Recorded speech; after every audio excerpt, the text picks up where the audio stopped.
உங்கள் ராஜ் டிவியின் வெள்ளித்திரை. காண தவறாதீர்கள்.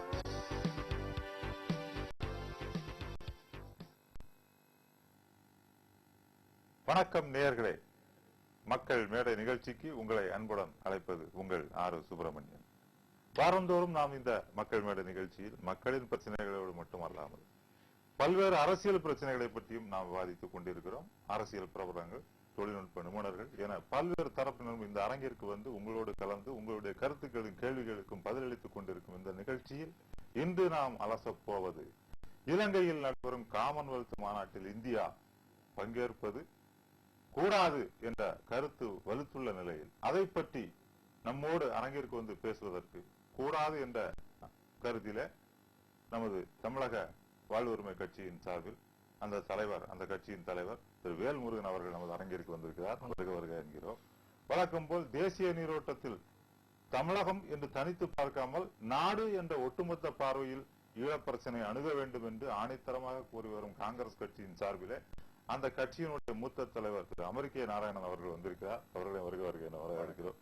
சார், நம்ம நிகழ்ச்சிக்கு போவோம். அதுக்கு முன்னாடி ஏன் இந்த கூட்டத்துல பிரதமர் உட்பட யாருமே கலந்து கொள்ளக்கூடாது என்று இந்தியா சார்பிலே கலந்து கொள்ளக்கூடாது என்று தமிழகத்தின் பல்வேறு அரசியல் கட்சிகளும் சொல்லி வருகின்றன. இதற்கு என்னென்ன காரணங்களை நீங்க முன்வைக்க போறீங்க? இல்ல, உங்களுக்கு இந்த காமன்வெல்த் கூட்டமைப்பு என்பது அவர்கள் ஒரு குழுவாக கூடி ஒரு விதியை உருவாக்கி இருக்கிறார்கள். அந்த விதியில் மிக தெளிவாக குறிப்பிட்டிருக்கிறார்கள். ஆண் பெண் பாலினம் பார்க்கக்கூடாது, இனம், மொழி, மதம், நீதித்துறை, நிர்வாகத்துறை, அரசியல் துறை, ஏனைய பத்திரிகை ஊடக சுதந்திரம், நீதிமன்றத்தில் அரசின் தலையீடுகள் இவை இருக்கக்கூடாது. இது போன்ற பல்வேறு விதிகளை இந்த காமன்வெல்த் கூட்டமைப்பு என்கிற நாடுகள் ஒன்று கூடி 54 நாடுகள் ஒன்று கூடி உருவாக்கி இருக்கிறார்கள். அதில் ஒன்றை கூட பின்பற்றாத ஒரு நாடு இன்றைக்கு உலகத்தில் ஒன்று இருக்கிறது என்று சொன்னால் அதில் முதலிடத்தில் இலங்கை இருக்கிறது. ஆக அந்த விதிகளுக்கு முரணாக நடந்து கொண்ட ஒரு நாடு, மிகப்பெரிய மனித பேரளவத்தை நிகழ்த்திய ஒரு நாடு, மிகப்பெரிய அளவில் இனப்படுகொலை செய்திட்ட ஒரு நாடு. அதாவது போர் என்று சொன்னால் குழந்தைகள் மீது குண்டு போடக்கூடாது, பள்ளிகள் மீது குண்டு போடக்கூடாது, மருத்துவமனைகள் மீது குண்டு போடக்கூடாது, மக்கள் கூடுகிற இடங்களில் குண்டு போடக்கூடாது. போர் ராணுவத்திற்கும் அல்லது இவர்கள் சொல்வது போல் தீவிரவாதிகள் என்று சொன்னால் அவர்களோடு போரிடலாம். இது போர் கூட கிடையாது, இலங்கையில் உள்நாட்டு கலகம் என்றுதான் சொல்ல வேண்டும். ஆக இவர்கள் போராளிகள் தங்கள் நாட்டின் உரிமைக்காக தங்களின் சுதந்திரத்துக்காக போராடக்கூடியவர்கள் என்ற ஒரு நிலை இருக்கிறது. ஒருவேளை சிங்கள அரசாங்கம் சொல்வது போல் விடுதலை புலிகளை இவர்கள் தீவிரவாதிகள் என்று கருதினால் விடுதலை புலிகளுடன் இவருக்கு நேருக்கு நேராக மோதலாம், விடுதலை புலிகள் இவர்களை மோதலாம், அது வேறு விஷயம். ஆனால் இந்த சிங்கள ராஜபக்சனுடைய இந்த பௌத்த அரசு என்ன செய்திருக்கிறது என்று சொன்னால் திட்டமிட்டு அங்கு மாபெரும் இனப்படுகொலை செய்திருக்கிறது. அது இன்றைக்கு உலக அரங்கில் விசாரணைக்கு காத்திருக்கிறது. ஏற்கனவே அங்கு இனப்படுகொலை நடந்ததாக பல்வேறு நாடுகள் சொல்லியிருக்கிறார்கள். போர்க்குற்றம் நடந்ததாக அமெரிக்காவினுடைய பொதுச் செயலாளர் பான் கி மூன் கூட தற்போது வாய் மலர்ந்திருக்கிறார். அங்கு நடந்த அந்த போரை நாங்கள் தடுக்க தவறிவிட்டோம், எங்களுக்கு உள்நாட்டு இருக்கிற அந்த ஐக்கிய அந்த சபையில் இருக்கிற உறுப்பு நாடுகளாக இருக்கிற காமன்வெல்த் கூட்டமைப்பில் உறுப்பு நாடுகளாக இருக்கிற நாடுகள் எங்களுக்கு முழு ஒத்துழைப்பு தரவில்லை என்று அதனுடைய மனித உரிமை ஆணையத்துடைய தலையாக இருக்கிற நவீன பிள்ளை அவர்கள் அங்கு போர்க்குற்றம் நடந்திருக்கிறது, மனித உரிமை மீறப்பட்டிருக்கிறது என்பதை பட்டவர்த்தனமாக இன்றைக்கு வெளிப்பட்டிருக்கிறார். 2011 ஐநாவுக்கு ஒரு கடிதம் எழுதியிருக்கிறார், ராஜபக்சவுக்கும் ஒரு கடிதம் எழுதியிருக்கிறார். ஆக இப்படிப்பட்ட ஒரு சூழலில் அந்த காமன்வெல்த் கூட்டமைப்பில் உருவாக்கப்பட்ட நோக்கத்தை சிதைத்த, இந்த நோக்கத்தை உருகுலைத்து ஆக்கிய ஒரு மிகப்பெரிய கொடுமைக்காரன், ஒரு கொலகார பாவி என்கிற அடிப்படையில் இருக்கக்கூடிய ராஜபக்சே நடத்துகிற அந்த கூட்டமைப்பில் நம்முடைய இந்திய தேசம் கலந்து கொள்ளக்கூடாது என்பதோடு மட்டுமல்ல, தமிழக வாழ்வுரிமை கட்சி ஒருபடி மெய் இந்திய தேசம் அந்த மாநாட்டை அங்கு நடத்திவிடக்கூடாது, மாநாட்டை அங்கு நடக்காமல் தடுக்க வேண்டும், அதற்கான நடவடிக்கைகளையும் இந்தியா எடுக்க வேண்டும் என்கிற அடிப்படையில் தான் நான் பார்க்கிறேன், தமிழக வாழ்வுரிமை கட்சி பார்க்கிறது. தமிழ்நாட்டில் இருக்கிற எண்ணற்ற மாணவர் இயக்கங்கள், தமிழர் அமைப்புகள், பல்வேறு கட்சிகள் அந்த கோரிக்கை முன்வைத்திருக்கிறார்கள். ஆக என்னுடைய வேண்டுகோள் என்பது, அவர்கள் அந்த விதிகளுக்கு முரணாக உருவாக்கப்பட்ட சட்ட விதிகளுக்கு மாறாக அங்கு திட்டமிட்டு இனப்படுகொலை செய்வதும் அது புத்தமயமாக்குவதும் தமிழருடைய பகுதிகளை எல்லாம் இன்றைக்கு சிங்களர்கள் குடியேற்றம் என்பதும் ராணுவ தளங்கள் அமைப்பதும் ராணுவ மையங்கள் உருவாக்குவதும் இது போன்ற ஒரு செயல்களை சிங்கள அரசு செய்து வருகிறது. ஆக அந்த அடிப்படையில் தான் ஒரு ஆண் பெண் வேறுபாட்டால நடத்தக்கூடாதுன்னு சொல்லுது உங்களுடைய விதி. ஆக இங்க மத ரீதியா பார்க்க கூடாது, மொழி ரீதியா பார்க்க கூடாது, பண்பாட்டு கலாச்சார ரீதியா அவர்கள் வேறுபடுத்தி பார்க்க கூடாது என்ற அத்தனை விதிகளையும் அங்க உச்ச நீதிமன்றத்தினுடைய தலைமை நீதிபதியை டிஸ்மிஸ் செய்திருக்கிறார்கள். ஆக இப்படிப்பட்ட ஒரு சூழலில் இவ்வளவு ஒரு அநியாயம் அக்கிரமம் செய்த ஒரு நாட்டில் இந்த காமன்வெல்த் மாநாடு நடைபெற்றால் இந்த நாட்டு அதிபர்களோடு வர்த்தக உறவும் ஒப்பந்தங்களும் கொடுக்கல் வாங்கல் போன்ற எல்லா விதமான ராஜேந்திர நடவடிக்கைகளையும் மேற்கொண்டு இந்த காமன்வெல்த் கூட்டமைப்பு அதிகாரிகளோடு தொடர்பு வைத்துக் கொண்டு அதிபர்களோடு தொடர்பு ஏற்படுத்திக் கொண்டு இவர் மீது சுமத்தப்பட்டிருக்கிற குற்றச்சாட்டிலிருந்து தப்பிப்பதற்கு வழிவகை இருக்கிறது. ஐநாவில் நடைபெறுகிற நீதி விசாரணை பாதிக்கப்படும். நவநீத பள்ளி கொடுத்த அறிக்கைக்கு வலுவில்லாமல் ஆகிவிடும். இந்த காரணத்துக்காகத்தான் மாணவர்களாகிய இங்க இருக்கிற மாணவர்களும் தமிழக வாழ்வுரிமை கட்சியும் தமிழ் அமைப்புகளும் நாங்கள் அந்த காமன்வெல்த் மாநாடு நடைபெறக்கூடாது என்றும், அப்படியே நடந்தால் கூட அதில் இந்தியாவின் பிரதமரோ இந்தியாவின் பிரதிகளோ அரசு உயர்மட்ட அலுவல் பெருமக்களோ யாரும் கலந்து கொள்ளக்கூடாது என்று எங்கள் தாய் தேசம் என்று சொல்லக்கூடிய இந்திய தேசத்தை நாங்கள் வேண்டுகோள் வைத்திருக்கிறோம். நிச்சயமாக ஒரு நீண்ட விளக்கத்தை வந்து வேல்முருகன் சார் அறிவிச்சிருக்காரு. பொதுவா இந்த மாதிரி காமன்வெல்த் பிரச்சனை ஏற்கனவே பாகிஸ்தான்ல வந்து ஒரு கூப் நடந்து அங்க அதிபர் முஷாரப் வந்த போது அதை காமன்வெல்த் அமைப்பிலிருந்தே நீக்குவதற்கான முயற்சியில இந்தியா ஈடுபட்டது, முன்மொழிந்து செயல்பட்டது, ஒவ்வொரு நாட்டிற்கும் பிரதிநிதிகளை அனுப்பியது. அதே போன்ற ஒரு நடவடிக்கை இந்திய அரசு இந்த விவகாரத்தில் எடுக்காமல் இருப்பதும், ஒரு தாய் நாட்டினுடைய மாநிலத்தின் ஒரு குழந்தை என்று சொல்லக்கூடிய தமிழக குழந்தைக்கு இன்ன தேவை என்று அந்த குழந்தை அழுது சொல்லுகிறது. அந்த குழந்தைக்குடைய குரலை உணர்வை மதிப்போம் என்று பிரதமர் இப்போது சொல்லியிருக்கிறார். ஆனால் அதுல ஒரு தெளிவான நிலையை எடுக்குவதற்கு அவங்க தயங்குவது மாதிரி தெரியுது. இதுல எதுவும் தேச நலம் அல்லது வேற எதுவும் காரணங்கள் இருக்குது? முதல்ல வேல்முருகன் அவர்கள் சொன்னதுல நிறைய உண்மை இருக்கு. சிலது உண்மைக்கு மிகைப்படுத்தி சொல்லியிருக்கலாம். ஆனா நிறைய உண்மை இருக்குன்றதுல சந்தேகம் இல்லை. இரண்டாவதாக, ஏதோ காங்கிரஸ் வந்து தமிழர்கள் உணர்வுகளை புரிந்து கொள்ளவில்லை என்ற தவறான விதத்துல பல பேர் சிந்தனை இருக்குது. வேல்முருகன் அந்த சிந்தனையோடு இருக்காரா இல்லையான்னு எனக்கு தெரியல. ஆனா அந்த சிந்தனை இருப்பவருடைய சிந்தனை தவறானது. இங்குள்ள தமிழர்களின் உணர்வை நிச்சயமாக காங்கிரஸ் பிரதிபலிக்கிறது. தமிழர்கள் இந்த உணர்வில் இருக்கிறார்கள் என்பதை அறிந்து கொள்கிறோம். இந்த உணர்வுகளை நாங்கள் எங்கள் காங்கிரஸ் கட்சியிலும் சரி, காங்கிரஸ் அப்பாற்பட்டுள்ள இந்த அரசுக்கும் நாங்கள் சொல்லிக் கொண்டிருக்கிறோம். தமிழகத்திலிருந்து எங்கள் தலைவர் ஞானதேசிகன் ஆனாலும் சரி, எங்களுடைய அமைச்சர்கள் ஆனாலும் சரி, சிறப்பாக இதற்காக குரல் கொடுத்து வருகிறார்கள். ஏதோ வந்து இந்த குரல் கொடுப்பது இவங்க மட்டும்தான் செய்யறாங்கன்னு ஒரு மாய தோற்றத்தை தமிழகத்தில் உள்ள அனைத்து கட்சிகளும் உருவாக்கி கொண்டிருக்கின்றன. முடிவு எடுக்கிறது தாமதமாகுது அப்படிங்கிறது. என்னைக்கு காமன்வெல்த் மாநாடு? அதுக்கு இன்னும் நாள் இருக்கு இல்லைங்களா? போன முறையும் அதே மாதிரிதான் இவர்கள் தான் எல்லாரும் செஞ்ச மாதிரி அந்த இதுக்கு இலங்கை அரசுக்கு எதிராக ஜெனிவாவில் இதுக்கு நம்ம குரல் கொடுக்கணும்னு சொன்னாங்க. நடந்ததா? அதனால ஏதோ வந்து தான் மட்டுமே செய்கின்ற மாதிரி ஒரு தோற்றத்தை, பொய் தோற்றத்தை உருவாக்கி மற்றவர்கள் ஒன்றுமே செய்யவில்லை என்பதை முதல்ல நான் தெளிவுபடுத்த விரும்புறேன் மக்களுக்கு. இரண்டாவதாக, இன்னைக்கு இதையெல்லாம் செயல்படுத்துறது கடல்ல வந்து மீனவர்கள் இருந்தாலும் சரி, மற்றவர்கள் இருந்தாலும் சரி, அதை அரசுடைய கோஸ்ட் கார்டா இருக்கட்டும், மற்ற இதுவா இருக்கட்டும், இல்ல இலங்கை அரசை போற்றி அவங்கள மீட்பதா இருக்கட்டும், தனிப்பட்ட முறையிலும் சரி, எங்கள் எம்பி அழகிரி அங்க நேரா போயிருந்து எத்தனை பேர் விடுவிச்சிருக்காரு நம்ம எல்லாருக்கும் தெரியும். இதையெல்லாம் செய்வது யார்? கொஞ்சம் சொல்லுங்க பார்க்கலாம். மத்திய அரசு தான் செய்யணும். யாரு மத்திய அரசு? யாரது? மத்திய காங்கிரஸ் தலைமையிலான மத்திய அரசு. அதே போல தனிப்பட்ட முறையிலும் எங்கள் எம்பி வந்து ஆக்கப்பூர்வமாக இங்க உட்கார்ந்து கூக்குரல் ஊன்னு போற இது தமிழர்களுடைய உணர்வுகளை வெளிப்படுத்துவது என்பது வேறு, அந்த உணர்வுகளை தூண்டிவிட்டு அதில் குளிர் காய்வது என்பது வேறு. நாங்க இங்க வந்து உணர்வுகளை தூண்டிவிட்டு குளிர் காய்பவர்கள் அல்ல, மக்களுடைய இதை தூண்டி விட்டு அதனால அரசியல் லாபத்தை பெறுபவர்கள் அல்ல. வீழ்வது காங்கிரஸாக இருந்தாலும் வாழ்வது நாடாக இருக்க வேண்டும், தமிழ்நாடும் சேர்ந்து இருக்க வேண்டும் என்ற கொள்கையிலே வாழ்பவர்கள். சரி, அந்த விதத்துல பார்க்கச்சு எங்களுடைய ஒவ்வொருடைய செயலும் இந்த நாட்டுக்காகவும் தமிழர்களுக்காகவும் இருக்குது. நீங்க இன்னொன்னு சொன்னீங்க, குழந்தைகள், இந்த மாதிரி தமிழ் குழந்தைகள்னு சொன்னீங்க. குழந்தைக்கு அதனுடைய அழதான் தெரியும்.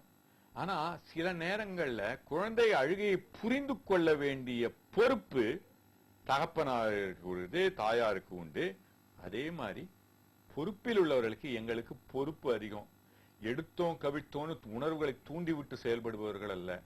இதுல வந்து சிறப்பான முடிவு, சரியான முடிவு நாங்க எடுப்போம். அது இன்னொன்னு இது வந்து நீங்க எல்லாரும் புரிஞ்சுக்கணும், இது வந்து காமன்வெல்த் மாநாடு அல்ல, இது சோகம். Commonwealth heads of government meet, தலைவர்களுடைய மாநாடுன்ற நம்ம தெளிவா புரிஞ்சுக்குவோம். இது காமன்வெல்த்துடைய மாநாடு இல்லைன்ற நம்ம கொஞ்சம் தெளிவா புரிஞ்சுக்கிட்டோம்னா அடுத்த கட்டத்துல பேசச்சே நம்ம பேசுகின்றதுக்கு ஒரு புரிஞ்சுக்கிட்டு பேசணும். அதன் தலைவர்கள்ங்கிற முறையில தான் அவருக்கு ராஜபக்சே 2 ஆண்டுகள் இதுல இருப்பாருங்கிறதுலாம் உண்மை. நான் எல்லாம் சொல்லலையே, நான் அதை எதையுமே நான் மறுக்கல. நான் இதை கொஞ்சம் தெளிவுபடுத்தினேன், அவ்வளவுதான். நீங்க சொன்னல ஏதாவது நான் மறுத்தனா? இல்ல. ஆனா நீங்க சொல்லலன்றது சொன்னேன், அது மக்களுக்கு தெரியணும் இல்ல. உங்களுக்கு நீங்க நல்லா படிச்சவங்க, இதை கேட்கவங்க எல்லாம் புரிஞ்சிட்டு இருக்க மாட்டாங்கல்ல. அது நம்முடைய கடமை இல்லையா? தலைவர்கள் ஒன்று கூடுற மாநாடுன்றதால காமன்வெல்த் மாநாடு என்றுதான் வழக்கு மொழியாக உலகம் முறை அழைக்கிறார்கள். மக்களுக்கு புரிய, அதாவது சொன்ன தவறுங்களா அதுக்குள்ள போக வேணாம். இப்ப அந்த இதுல வந்து இப்ப பாத்தீங்கன்னா சார் சொன்னது மாதிரி அந்த ராஜபக்சே ஒரு போர்க்குற்றவாளி என்று சித்தரிக்கப்பட்டுள்ளார். நான் போர்க்குற்றவாளி என்று சொல்ல வரவில்லை, ஆனால் அந்த கடைசி நேரத்தில் தமிழர்களை இல்ல, ஏன்னா அவங்க வந்து இன்னும்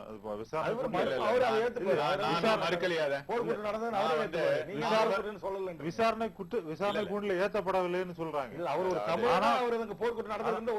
ஆனா அவர் போர்க்குற்றவாளி என்பது மக்களுக்கு தெரியும், தமிழர்களுக்கு தெரியும், எல்லாருக்கும் தெரியும். ஆனா இன்னும் அதை அங்கீகரிக்காத அமைப்புகள் இருக்கின்றன.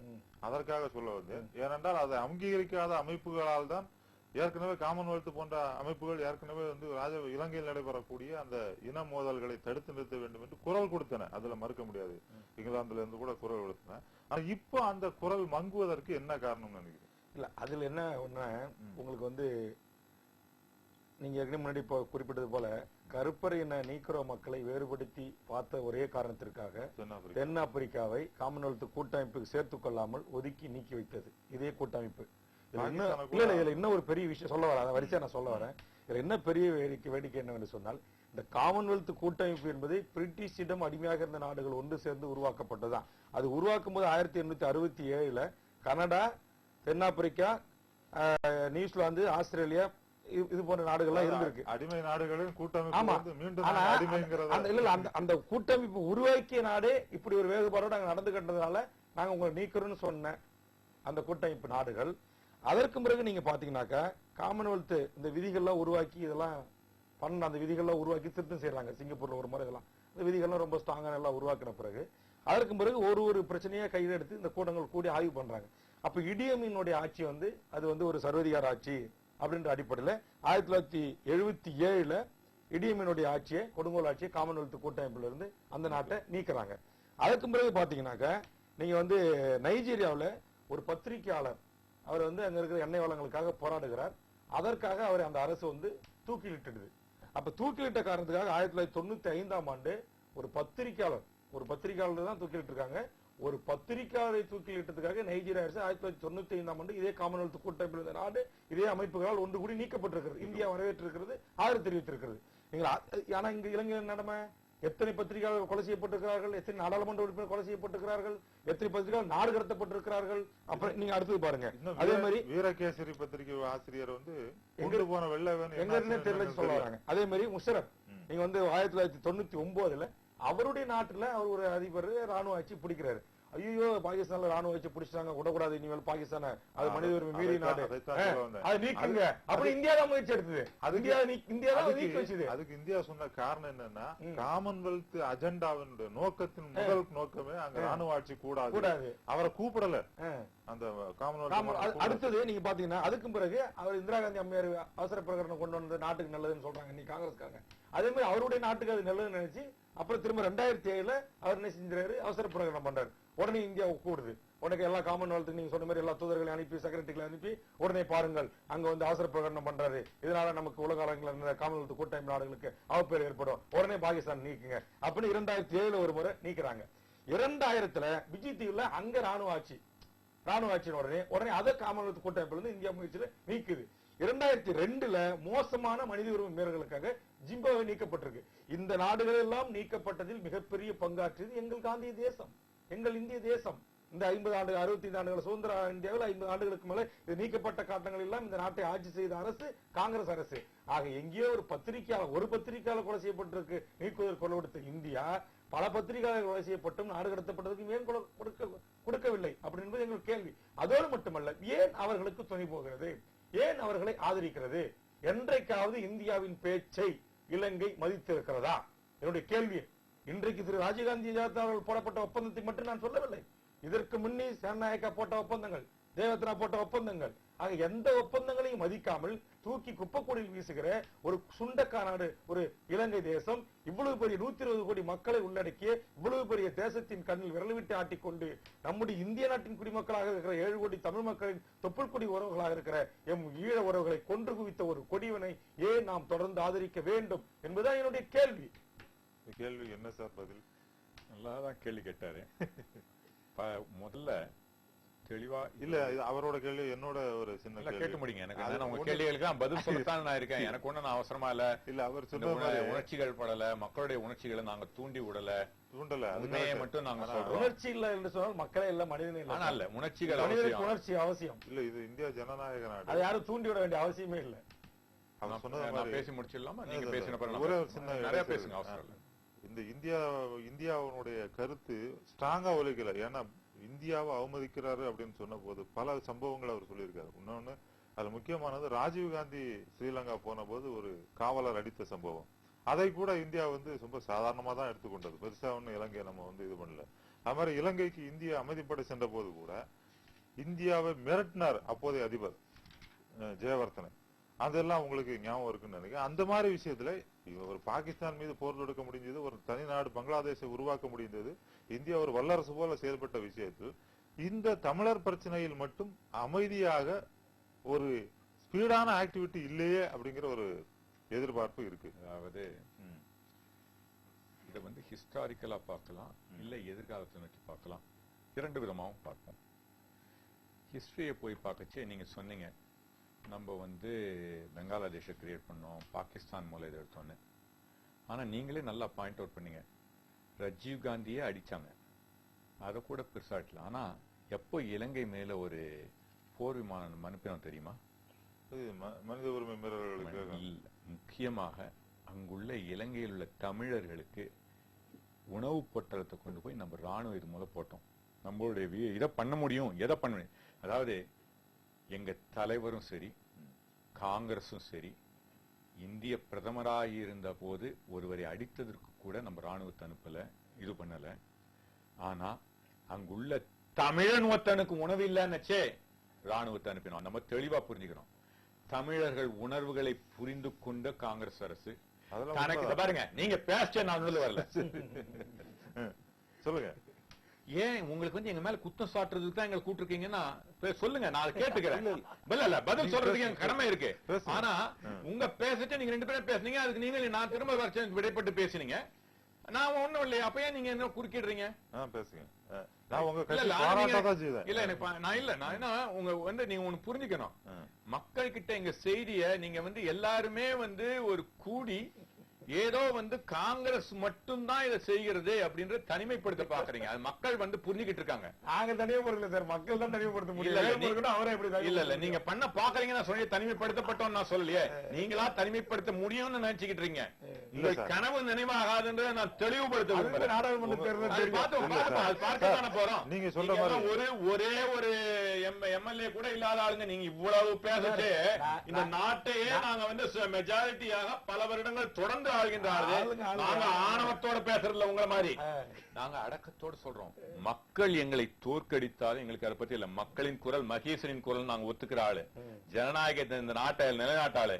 நீங்க எங்க பிரதமரையும் எங்க கட்சியையும் எவ்வளவோ இகழ்ந்து பேசினாலும் அந்த உரிமையை உங்களுக்கு கொடுக்கிறவங்க நாங்க. அதனால எங்க கிட்ட இதை பத்தி பேசாதீங்க. பேச நீங்க தான் சைடு எடுத்துட்டு போறீங்க. என்ன பண்ணோம் அங்க தமிழர்களுடைய உணர்வுகளை மதித்து அவர்களுக்கு பசியோ அவர்களுக்கு ஏதாவது தொந்தரவு நடக்கும் ராணுவத்தை அனுப்பி காட்டினது காங்கிரஸ் தான் அப்படின்னு தெளிவா புரிஞ்சுங்க. கடந்த கால வரலாறுல நீங்க இதை மட்டும் பார்க்க முடியாது.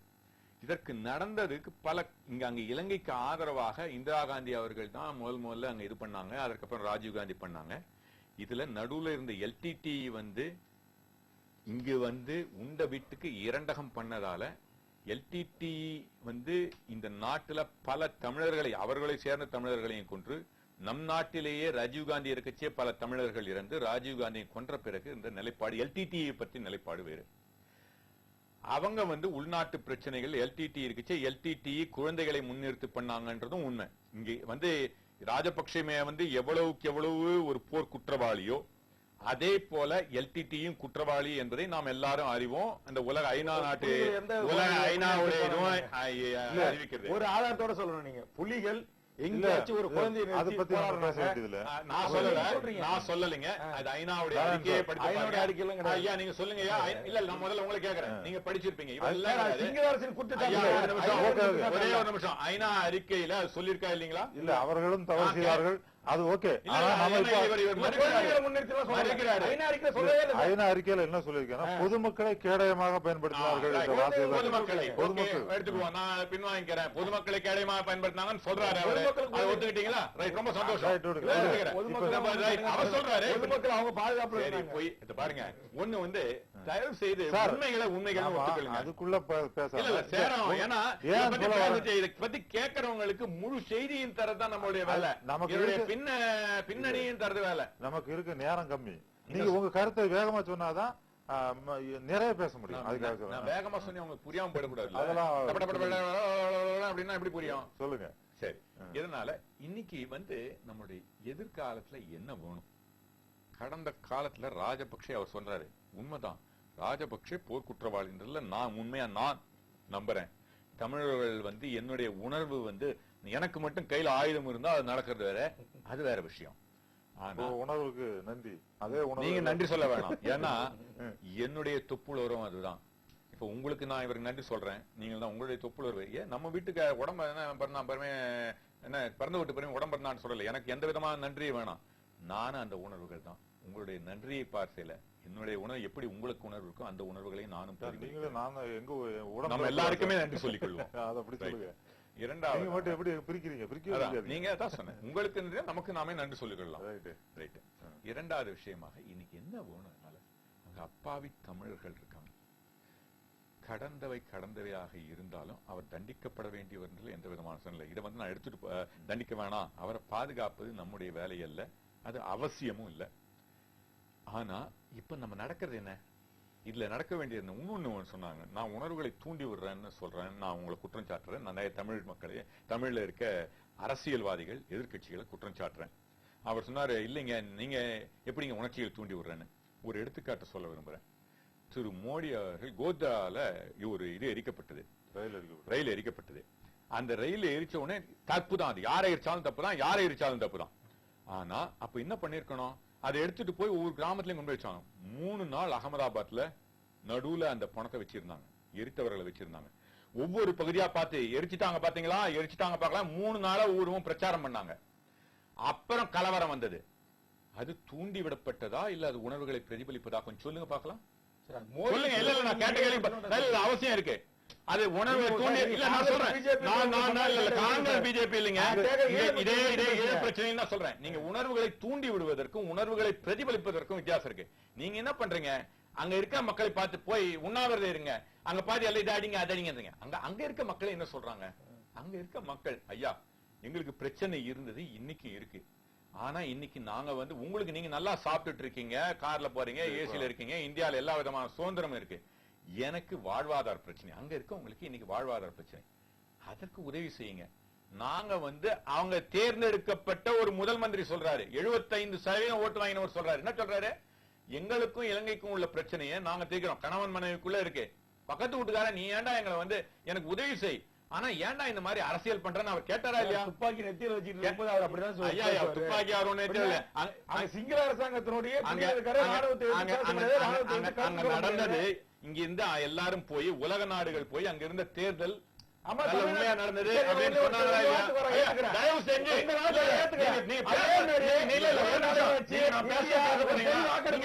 பேசலாமா?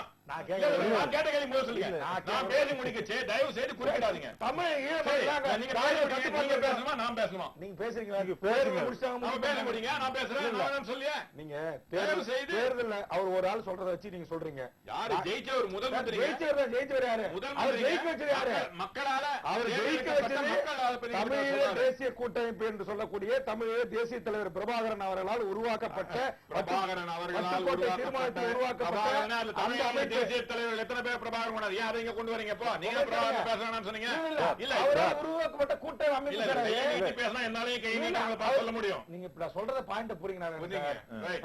அதாவது தமிழ் தேசிய நீங்க கூட்டமைப்பு என்ன என்பது பார்த்து பேசுங்க? பிரபாகரன் அவரை பார்த்து அவர்கள் பேச வேண்டியதில்லை. கையை நீட்டி பேசினா நான் கையை நீட்டி பேச வேண்டியது இல்ல, நான் சொல்றேன், நீங்க புரிஞ்சுக்க இல்ல, மாட்டீங்க. இது கவனிங்கன்னு வந்து சொல்றேன். விவாத அரங்கம்.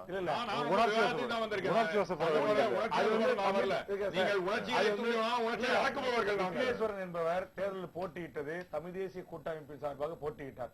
அந்த தமிழ் தேசிய கூட்டமைப்பு என்பது தந்தை செல்வா அவர்கள் காலத்தில் உருவாக்கப்பட்ட பல்வேறு தமிழர் கட்சிகளை உருவாக்கப்பட்டு அது ஐக்கிய தமிழ் கூட்டமைப்பில் இருந்து பிறகு அது தமிழ் தேசிய கூட்டமைப்பு என்பது பிரபாகரனால் முன்னெடுக்கப்பட்டு பல தேர்தல்களை சந்தித்து அந்த கூட்டணி 99% வாக்குகளை பெற்று தமிழுடைய பெரும்பான்மை கட்சியாக அமைப்பாக அது இருக்கிறது.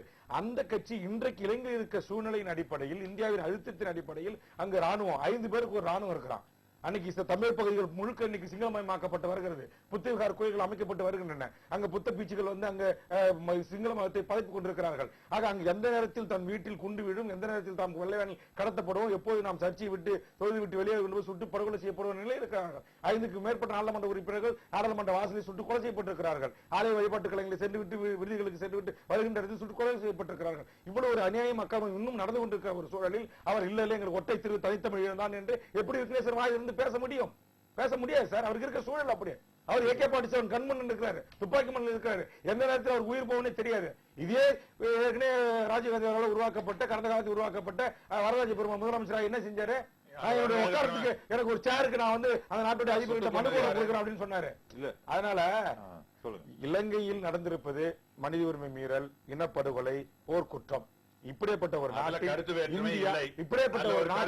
இந்தியா காமன்வெல்த் மாநாட்டை நாங்கள் பங்கெடுக்க மாட்டோம், பிரதமர் கலந்து கொள்ள மாட்டோம், எங்கள் அமைச்சர் கலந்து கொள்ள மாட்டார், எங்கள் அரசியல் பிரதிநிதிகள். இன்னைக்கு நமக்கு தமிழக முதலமைச்சர் என்ன செய்யறாங்க? தமிழக மக்களின் உணர்வுகளை மதியுங்கள், தமிழ்நாட்டில் மாபெரும் கொந்தளிப்பு ஏற்படும் என்று முதலமைச்சர் அறிவித்திருக்காங்களா இல்லையா? அவங்க கிடைச்ச இன்டெலிஜென்ஸ் சோர்ஸ் வச்சுதான் அவங்க கருத்தை சொல்லியிருக்காங்க. இதற்கு ஏன் இது வரைக்கும் மதிப்பளித்து பிரதமர் அவர்கள் வாய் திறக்கவில்லை என்பது எங்களுடைய கேள்வி. பிரதமர் வாய் திறப்பாரா இல்லை என்பது தொடர்ந்து பேசுவோம். நேயர்களே, விறுவிறுப்பாக சென்று கொண்டிருக்கும் மக்கள் மேடை நிகழ்ச்சியில் தற்போது ஒரு சிறிய இடைவேளை. இடைவேளைக்கு பிறகும் தொடரும். காத்திருக்க.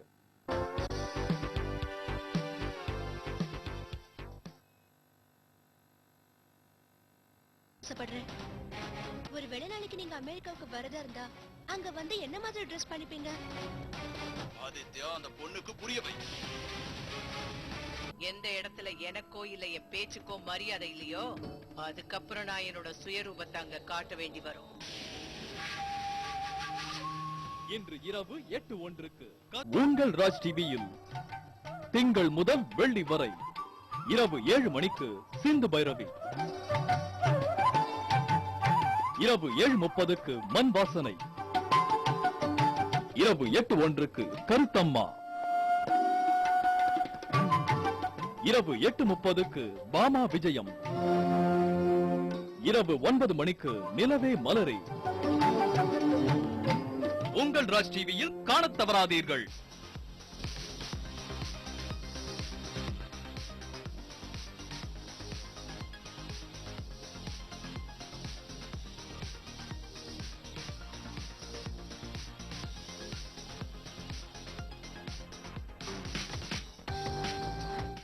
உங்கள் ராஜ் டிவி திங்கள் முதல் வெள்ளி வரை மாலை 6:30 திரை வானில். உங்கள் ராஜ் டிவியில் Very bad performance.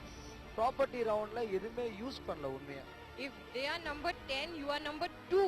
இவங்க எந்த காம்படிஷன் போனாலும் 0 தான். I am very unhappy. Face பண்ண தெரியாத யாருமே இந்த ஸ்டேஜ்க்கு வரவே கூடாது. I will not tolerate this kind of behavior.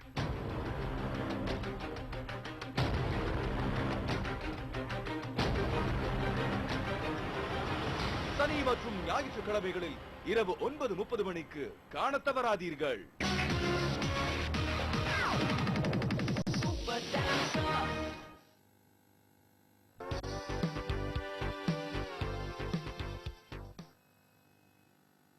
நேயர்களே, மக்கள் மேடை நிகழ்ச்சி தொடர்கிறது. இலங்கையில் நடைபெறும் காமன்வெல்த் மாநாட்டில் இந்தியா பங்கேற்பது குறித்த பிரச்சனை பற்றி நாம் வாதித்துக் கொண்டிருக்கிறோம். உங்களுக்கும் இந்த பிரச்சனையில் கருத்து சொல்ல தோன்றும், கேள்வி கேட்க தோன்றும், சந்தேகங்கள் இருக்கும். உடனடியாக தொலைபேசியை தொடர்பு கொண்டு எங்களோடு பேசுங்கள், கருத்தை பதிவு செய்யுங்கள். இப்பொழுது நாம் நிகழ்ச்சிக்குள்ள போலாம். இடைவேளைக்கு முன்பு ரொம்ப காரசாரமா போயிட்டு இருந்தது. அதே காரசாரம் இப்பவும் தொடரும்னு நினைக்கிறேன். அவர் கேட்ட கேள்விகளுக்கு பதில் வச்சிருக்கீங்களா சார்? சார், அதாவது மொத்தத்தில் அவர் என்ன சொல்றாரு, சவுத் ஆப்பிரிக்காவை நம்ம வெளுத்தரணும், அங்க வந்து கருப்பு வெள்ளைன்னு அந்த இனப்பாகுபாடு அந்த நாட்டுடைய சட்ட திட்டங்களே சொல்லிச்சு. அந்த சட்ட திட்டங்களை நடைமுறைப்படுத்துவதில் தவறு இருக்கிறதா இல்லையான்றது வேற விஷயம். சட்ட திட்டங்களே அந்த மாதிரி இருக்கச்சே அபார்டைட் அப்படின்றத தவறு இந்த காலகட்டத்தில், எந்த காலகட்டத்தில் தவறு, ஆனா இப்போ ஏற்றுக்கொள்ள மாட்டோம்னு நம்ம சொன்னோம். இரண்டாவதாக, பாகிஸ்தான்ல உள்ள சட்ட திட்டங்களுக்கு எதிராக ஒரு கூ நடந்தது, மிலிட்டரி ஆட்சி வந்தது. அப்ப அந்த நாட்டுடைய சட்ட திட்டங்களுக்கே உங்களுக்கு நல்லா புரிஞ்சுக்கணும். இந்தியாவில் எமர்ஜென்சி வந்ததை பத்தி அவர் அப்படியே போரானதாக சொல்லிட்டு போனார். இதை ஏற்றுக்கொண்டது அவர்கள் ஏற்றுக்கொள்ள.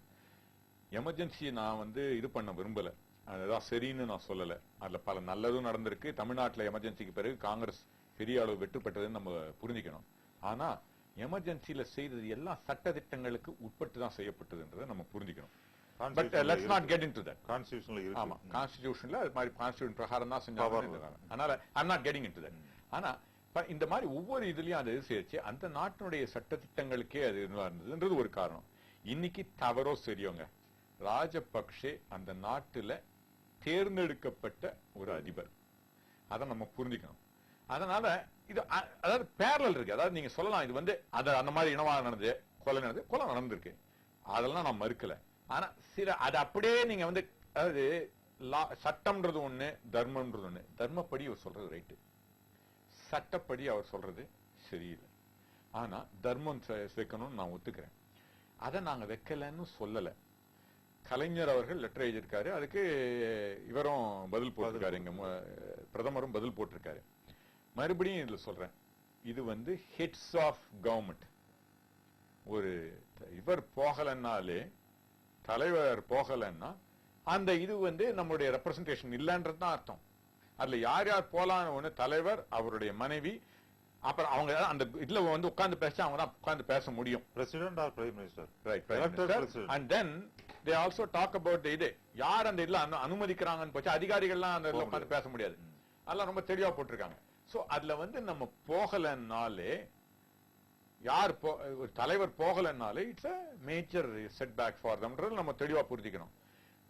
நம்மளுடைய உணர்வுகள், எங்களது காங்கிரஸ் தலைவர் ஞான தேசிகனும் எங்க அமைச்சர்களும் தமிழர்கள் உணர்வுகளை நானும் பல டிவியின் வாயிலாகவும் செய்திகள் மூலமாகவும் இங்க வர தலைவர்கள் மூலம் ரொம்ப முந்தா நாள் கூட ஜெயராம் ரமேஷ் வந்திருந்தாரு. அவர் வந்து எப்படி இங்க தமிழகத்துல வந்து மகாத்மா காந்தி ஊர வேலையாற்றத்துல மக்கள் போற பல விஷயங்களை பேச வச்சு நாங்க சொன்னோம். மக்கள் கிட்ட இருந்து 148 ரூபாய் போய் சேரலன்றதை பத்தி பேச வச்சு நாங்க சொன்னோம், இந்த மாதிரி இல்ல, இந்த உணர்வுகள் இருக்குன்னு. சோ நாங்க உணர்வுகளை சொல்லிக்கிட்டு தான் இருக்கோம். உண்மையா சரியான நேரத்துல நீங்க கேட்கச்செல்லாம் பதில் சொல்ல வேண்டியது டிப்ளமசி கிடையாது. டிப்ளமசின்றது வேற, இந்த உதார் விடுறதுன்னு வேற.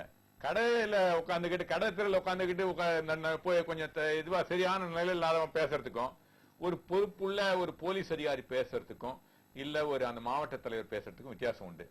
இவங்க எப்படி நடந்துக்கலாம்ன்றது, நாங்க வந்து ஒரு பொறுப்புள்ள இல்ல இருந்துக்கணும், நாங்க வந்து இவங்க இந்த மாதிரி உதார விடுறாங்கன்னு சொல்லல. ஆனாலும் மக்கள் அதை எடை போடுவாங்க. இல்ல இப்ப அவரு அவரு சொன்னதுல இன்னொரு ஞானதேசியனுடைய முக்கியமான கருத்து இருக்கு. அவர் என்ன சொன்னார் அப்படின்னா, ஒரு அறிக்கையில கூட விட்டுருந்தாரு, சொன்னார் இந்தியா அதுல கலந்துகிட்டாதான், காமன்வெல்த் மாநாட்டுல இந்தியா கலந்து கொண்டால்தான் நம்மளுடைய கருத்தை அவங்ககிட்ட சொல்ல முடியும் அப்படின்னு சொல்லியிருந்தாரு. அதுல அதுவும் ஒரு வாதம் தான். ஒரே ஒரு நிமிஷம், இதையும் சேர்த்து சொல்லிடுங்க. அவருடைய வாதமும் ஒரு நல்ல வாதம். அதாவது உணர்வுகளும் பிரதிபலிக்கணும். இது வந்து முக்கியமா நம்ம யோசனை பண்ண வேண்டியது, அங்குள்ள தமிழர்களுக்கு நல்லது நடக்கும்.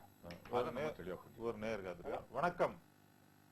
வணக்கம் சார். வணக்கம். மக்கள் மேடை, சொல்லுங்க, யார் எங்க இருந்து பேசுறீங்க? சார், நான் தஞ்சாவூர் மாவட்டம் பூதலூர்ல இருந்து பேசுறேன் சார். பூதலூர் தான். சொல்லுங்க, உங்க பேர் என்ன? என் பேர் கோவிந்தசாமி சார். கோவிந்தசாமி, என்ன சொல்ல விரும்புறீங்க சார்? அதாவது ஒவ்வொருத்தரும் இன்னைக்கு வந்து ராஜபக்சே நல்லவரா கெட்டவரா சட்டப்படி அதெல்லாம் பாக்குறதெல்லாம் விட சார், இன்னைக்கு ஒவ்வொருத்தரும் புரிஞ்சுட்டு இருக்கிறது வந்து இந்தியர்கள் வந்து நியாயம் இல்லாம இலங்கையில கொல்லப்பட்டிருக்கிறாங்க. நம்ம இந்திய பிரதமர் அங்க போகக்கூடாது அப்படிங்கறதா சார். இந்தியர்கள் அங்குள்ள தமிழர்கள்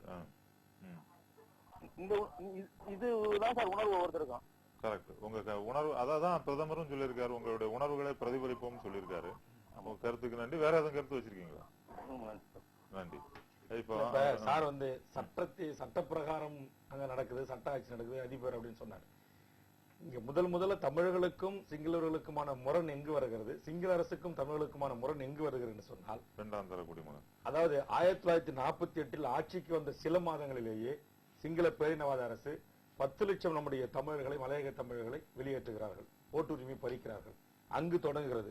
அதற்கும் பிறகு ஆங்கிலேய ஆட்சி அதிகாரத்தை தமிழர்களுக்கும் சிங்களர்களுக்கும் கொடுத்து கையில் ஒப்படைச்சிட்டு சென்று கொண்ட போது அந்த பார்லிமெண்ட்டுடைய விகிதாச்சாரம் 50-50 கேட்கறாங்க தமிழர்கள். ஆனா ஆங்கிலம் என்ன சொல்றான், 39% பார்லிமெண்ட்ல பிரதிநிதித்துவம் தமிழர்களுக்கு இருக்க வேண்டும் என்கிறான்.